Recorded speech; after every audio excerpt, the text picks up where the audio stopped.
Good afternoon, everybody. I'm here on the land of the Gadigal people, and I'm assuming you're gathered perhaps around the states. So wherever we gather, we do acknowledge the traditional custodians of the beautiful parts of our country, and we hope that we continue to learn from the wisdom of their elders, past, present, and emerging, and that our work for reconciliation just never comes to an end and we never give up on it. So today, living religious tradition. Really the heartbeat of studies of religion. This is just a little snippet that you could explore further in your own time. It would be really good, actually, in the nature of religion. But it talks about or tries to put a context around this thing called living religion. And it's really about what people do in their daily lives with the beliefs of their traditions. But the part highlighted there down the bottom, it's active, engaged, collaborative, dynamic, and creative, which means for us, as far as possible, it's current, it's connected with the reality of religion, not with the stuff of textbooks and, the old notes and so forth, that it's always continually renewing itself. So you can have a look at that. For teachers, you'll be very conscious of this cartoon and what it means. And for students, I really want you to remember this as you prepare for HSC, that in every subject, your markers will be marking late into the night, all day Saturday, after a day of work and so forth. And it's to your advantage to do whatever you can possibly do to make your responses engaging and to also make them easy for your markers to follow so that they are cohesive. Cohesive means building layer upon layer upon layer, like a fabulous multi-layered cake. So recently marking the trial, I know there was sometimes 1.5, 2, or even more pages without a break. So even if you're talking about the same facts, or same element of a response, a significant person, for example, each time you bring in something new, show the marker by giving them a paragraph break. Just break it up to help them see, wow, this person's got something more they're going to give me. Please work on that for your HSC. So the first thing, generalizations are not examples. And you'll notice there it says expressions emphasized, because far too often responses, and sadly extended responses, read as if all Christians, Muslims, Jews, Buddhists do exactly the same thing. And of course, that's not true. Generalizations do not prove anything. They're just bland statements, and you can read some of those at your leisure. So you need to remember for the HSC that exam papers are always connected back to outcomes. And when you look at our outcomes, they're pretty intense. They have high-level requirements, and it's all about analysing the impact on adherence.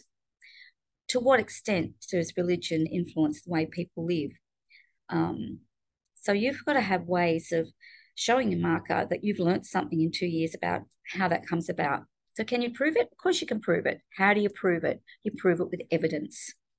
And so we're going to have a little quick tour about some of the evidence that you might be able to use. It's impossible to do justice to this in a short time, but this is just some, I guess, road signs to point you in the right direction, okay?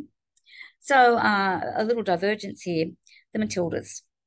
I think I'm not a great sports fan, but I was certainly inspired. And whatever will inspire you as a team, as a cohort working together for your HSC exams, not just this one. At this time more than ever, the more you share, the more you work together, the more you help each other to get better and stronger, the better your whole school cohort is going to perform.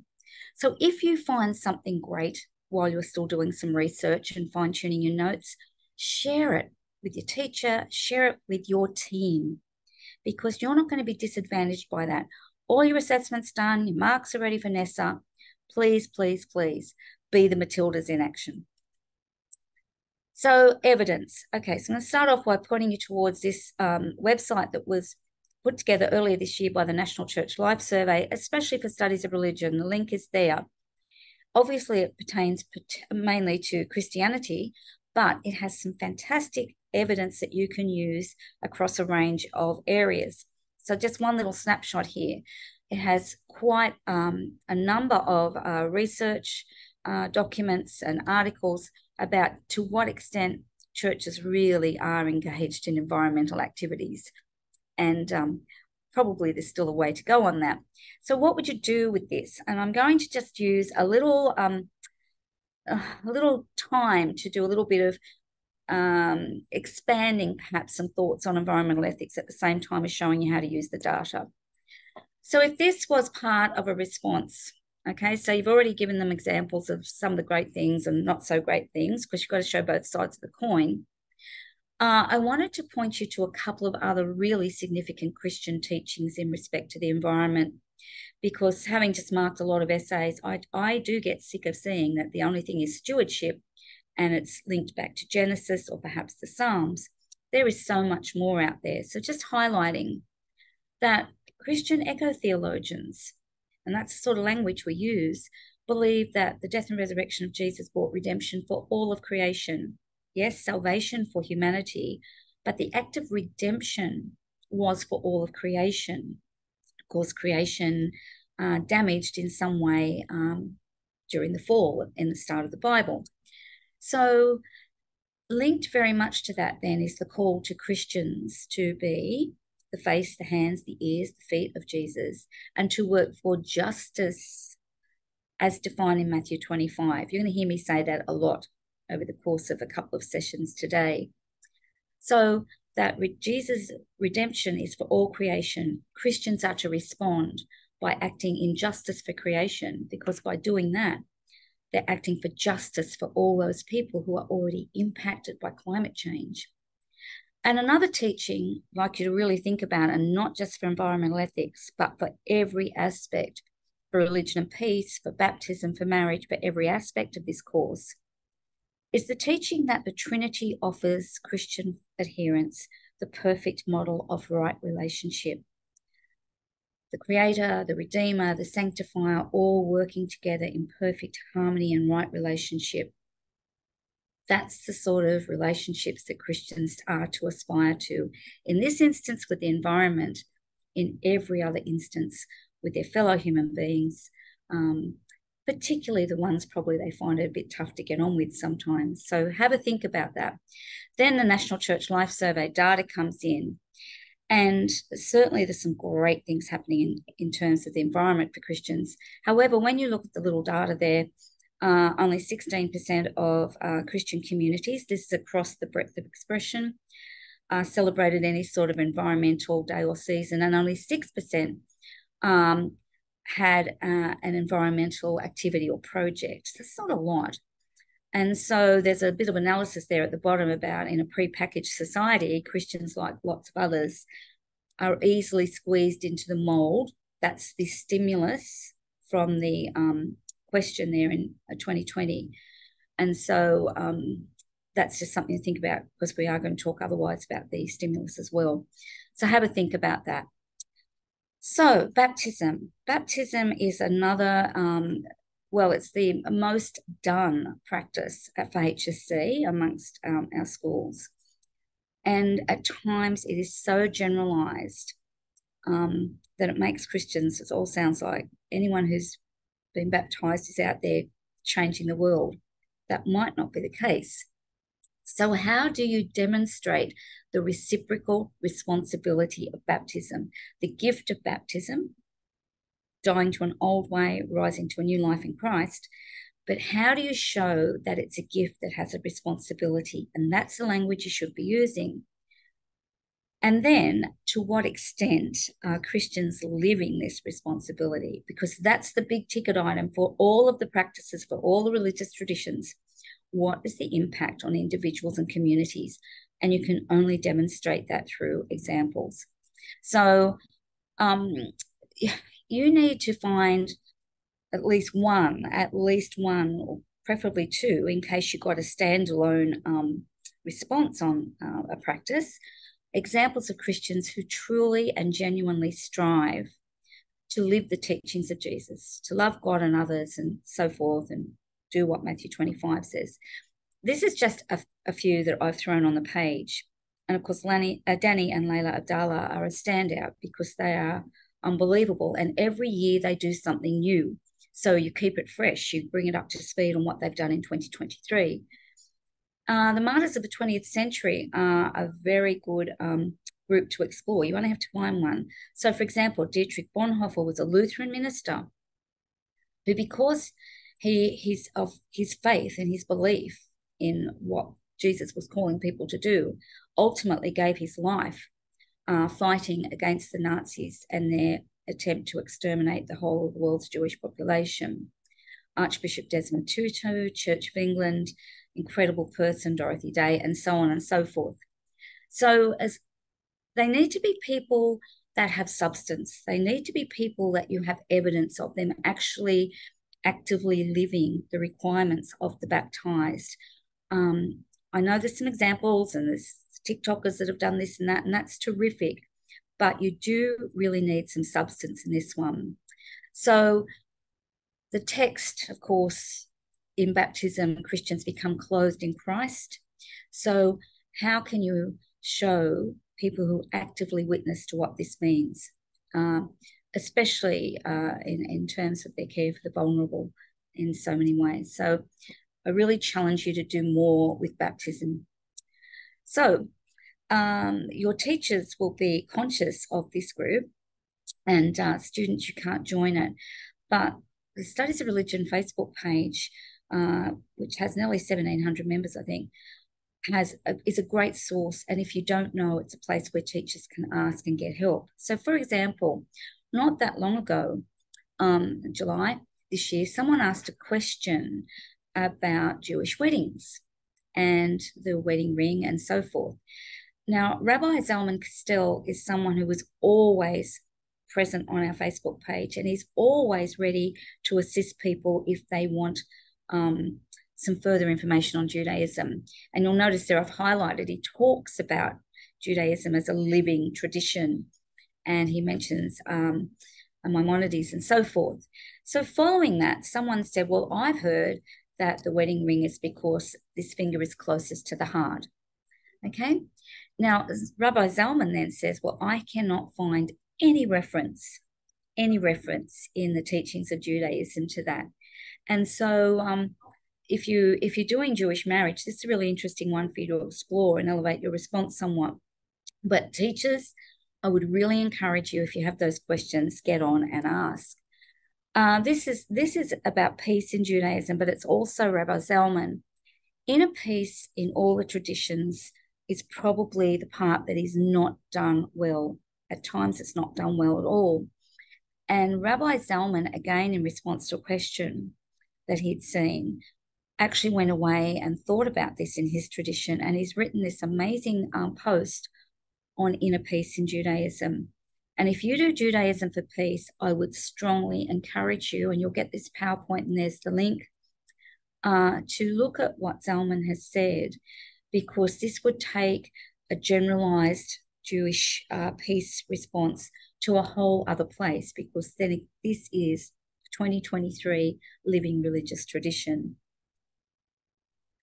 The other thing I'd encourage, and this is something that I was thinking about after having marked quite a few Jewish responses in the trial, we have at our fingertips on our computers access to so many resources. And this is just a snapshot of a few of the resources that are available here out of Sydney, Jewish communities, shuls or synagogues that you can contact. And Rabbi Moss up there, I've worked with Rabbi Moss and he has been very helpful. I've also worked with Emmanuel Synagogue and they too. So you might not always get a response, but if you have a specific question, if you want someone to tell you, for example, what impact does Maimonides have on you as a contemporary Australian Jew in your daily life? That's the evidence you need. See if you can ask someone at one of the synagogues and you might get some really good answers. The other thing, when I was marking the trial, I noticed that those that did death and mourning, it was, and it could have been just the sections I was marking, but it was very much focused on how the processes of Judaism support the person who has died to make the transition from this life to the next, when really, I suppose, most of the mourning processes in Judaism are for those who remain. So the Shevra Kadisha and the papers I was marking weren't talking about, for example, the Sydney Shevra Kadisha. It's a great resource that, again, is available online. And for example, it has a range of very short videos that you could watch, and you could get some great quotes, just something simple to illustrate what is the impact of the mourning processes on Jewish adherents in times of great grief and loss. And Rabbi Mendel, still mentioned there, is actually Rabbi Zalman's brother. So how do you reference this stuff? Well, it's easy. You put whatever you quote you take from the video, and this is in any circumstance, and just put brackets, Rabbi, it might be Rabbi Castell or Rabbi Wolf, Sydney Shevra Kadisha 2023. Just do that. Okay, that's all you've got to do. But when you use examples, you've got to give them context, because your markers can't Google them, and your markers probably won't know them. Your markers might not have ever taught death and mourning. They might have been teaching one of the other practices in Judaism. So just be really conscious of that. You absolutely have examples, but you have to give them a context, and it's as simple as just that. A little bit of Islam. So, I mean, this is just a real snapshot of here, there, and everywhere. Again, one of the things that happens with the Islam responses, particularly on environmental ethics, but perhaps on all of the ethics actually, is that it becomes like a shopping list of this is the belief, this is the belief, this is the belief. But again, while the syllabus expects we know beliefs, the syllabus is asking mostly, especially in extended response, for impact on individuals and communities. So this is a great resource. There are so many Muslim resources available actually for environmental ethics. But when you go to this resource, it's got a whole list of other places you can go. Okay, so for example, this one. And again, this was from 2023. The more you can have really current things, and as soon as you put something as 2023 in your response, that really takes you to a higher position of esteem, perhaps, if you write about it well. And so this is a big issue with Hajj. The environmental impact of Hajj is significant, to say the least. And so this is a really important way of you can say how you can link actually environmental ethics and Hajj. But again, this elevates either response, because you can't go to Hajj without right intention, and right intention must ensure that you are still being a good Khalifa, a steward of God's creation. And these are ways that people can take that into their Hajj experience. So another thing that is sometimes we don't reference, and I just thought I'd put this in to show you. So in terms of Hajj this year, the National Imams Council, they release a fatwa. What's a fatwa? It's an official, a legal ruling. And this was this year's announcing when the day of Arafat or Arafah, the stand on Arafat during Hajj would be. And even a little reference to a document like this when you're talking about Hajj, because Arafat is the pinnacle of the Hajj experience. Referencing factual documents can elevate your response as well. Okay, so this was a little piece. Now, I'm going to talk about a lady called Zalea Keskin a little bit later on today, but this is how you might use the Fatwa Council, just to show you how you could use this. Because, again, it's this individual and communal. I won't read all of this, but you can read it. But it goes on to talk about a reflection by Zalea Keskin. It's in blue there. She was one of the founders of Israel, which all of your teachers will know. Okay, so her family missed out on Hajj, and they really, really, really hoped to go. And it was about, there's a quota for every country. Our quota wasn't very big, and her family were not able to go. But I think her sharing on Facebook demonstrates how even for those who can't go on Hajj, it is such a communal experience, a universal communal experience for the Muslim Ummah, those who go, those who stay. And that's what she said there, that desperately millions wanted to go, praying for those who went that their worship would be accepted, and asking them to also keep du'as, supplications, their prayers for the family. And then it goes on, I suppose, the celebration of Eid at the end of Hajj is another uniting of the universal Muslim community, because it doesn't matter where Muslims are, they will celebrate that conclusion of Hajj. And regardless of whether they're here or there, that whole thing, always in Islam, is about submission to the straight path. That sometimes that requires a sacrifice, like being unable to do what you had absolutely pinned your hopes on doing. So you can have a read of that properly in your own time.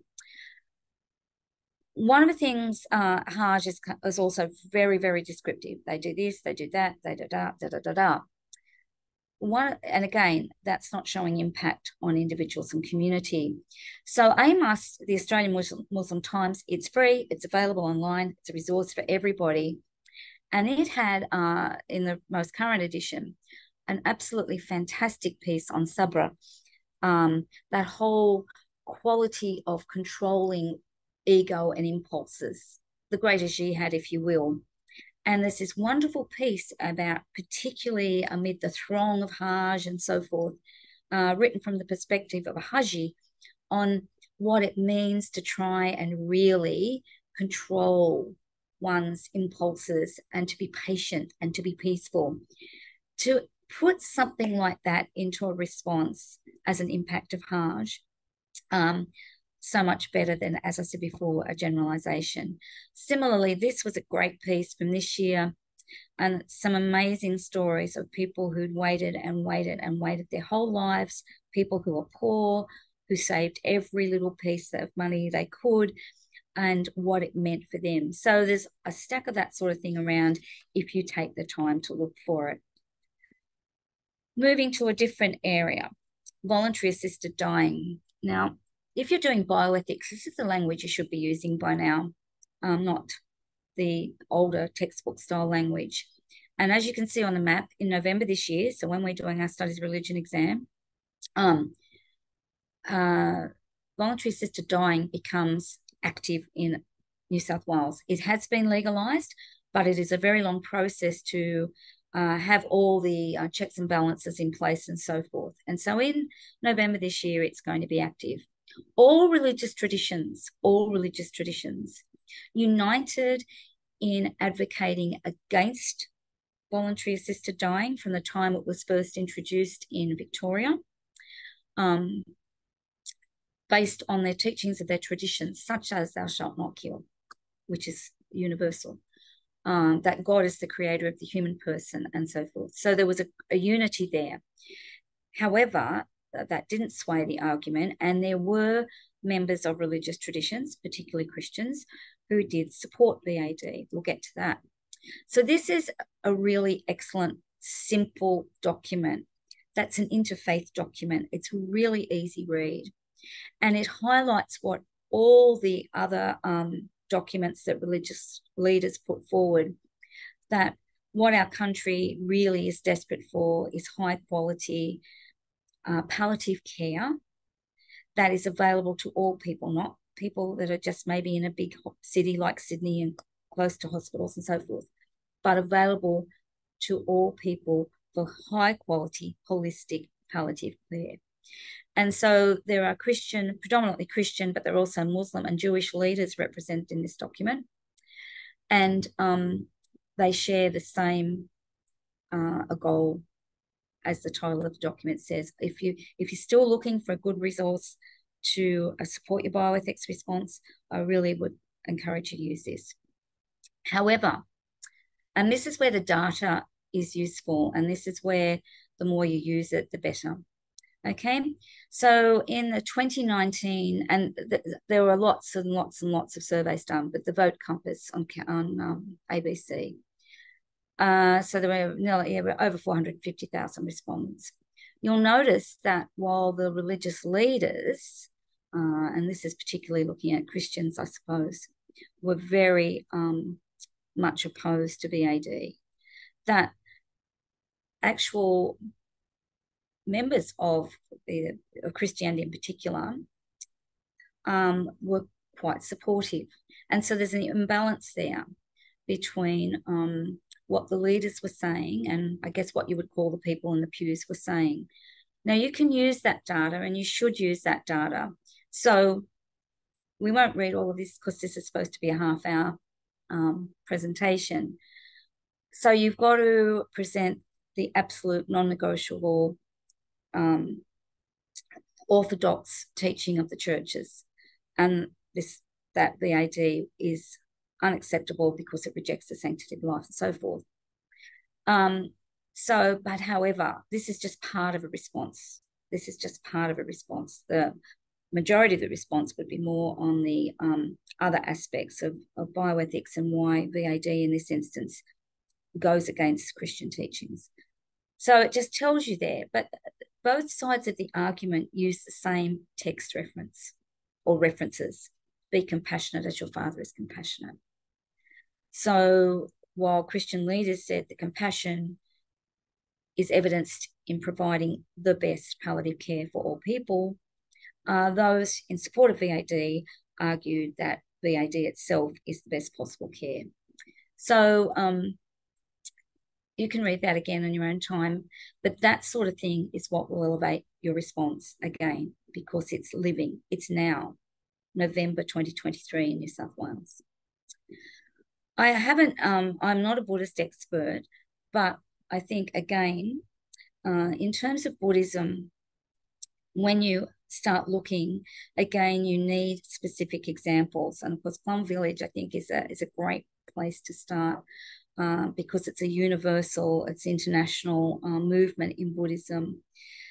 And when I went and had a look at it the other day, I found some really good, again, personal stories about pilgrimage that, like the other examples we've been looking at, and there's one, you could take a snippet from and you just quote the person. So this is from a pilgrimage in 2019, I think this little snippet's from, and that you found it on Plum Village. So that sort of thing in all the traditions is what you're aiming for, to make it real, for the marker. I suppose just as we come to a close, just looking at the great goal of all religious traditions when they're at their best is to live the golden rule. And one of the other things I picked up from marking the trial this year was particularly for perhaps schools that have done, there's a few schools do Judaism and Islam for peace, which is interesting. And yet they steered clear of the Middle East. And I don't think if you're doing either tradition, really, you can steer clear of the Middle East because there is so much conflict there, which we cannot deny. We have to acknowledge that. But there is also so much work for peace that we don't hear about in the mass media. And so this is just one little example for you, the Interfaith Encounter Association. And it tells you there what they do, and the little map there shows you where their communities are. And so, as in most peace building, it's all about personal, getting to know people, personal contact, yeah?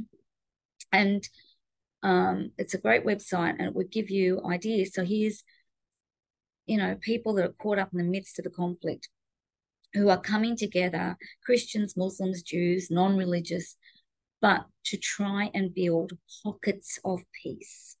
And sometimes, usually that's all we can do. We can't create world peace, none of us, but we can build pockets of peace, and harmonious relationships in the spirit of the golden rule are central to that. So I think the best place to go is maybe not the website, but the Facebook page for the Interfaith Encounter Association. And that's where you see their most up-to-date initiatives. And I think in here, there's a little bit here about how you might write about this for Judaism, and that beautiful quote from Isaiah that the wolf shall lie down with the lamb. And it shows you how you could possibly write about the IEA, integrate sacred text, But down the bottom, the very last sentence, this is the sort of thing you need to be sort of showing there in your, to show the marker you understand there are no easy solutions in anything we're talking about in this course. So while it might not achieve the lofty goal of world peace, it does illustrate for some, always nuancing it. You're never saying all, it's always for some. It might, it can, it may. That sort of language that shows you get the complexity. Some Jewish adherents, their role in Tikkun Olam, the repair of the world, is non-negotiable. So not everybody will do this, but some. And so really, I hope that little snapshot has helped you. And if it doesn't make sense, maybe the trees will make sense. So for me, the trees illustrate what we're talking about today, because the trees are your examples, your evidence of living religion. And the tree that's sort of had it, it's gone, are just bland generalizations that markers will read over and over and over and over. They need your fresh ideas to keep them fresh so they can do the best for you in marking your HSC. So I hope that helps, and thanks for joining.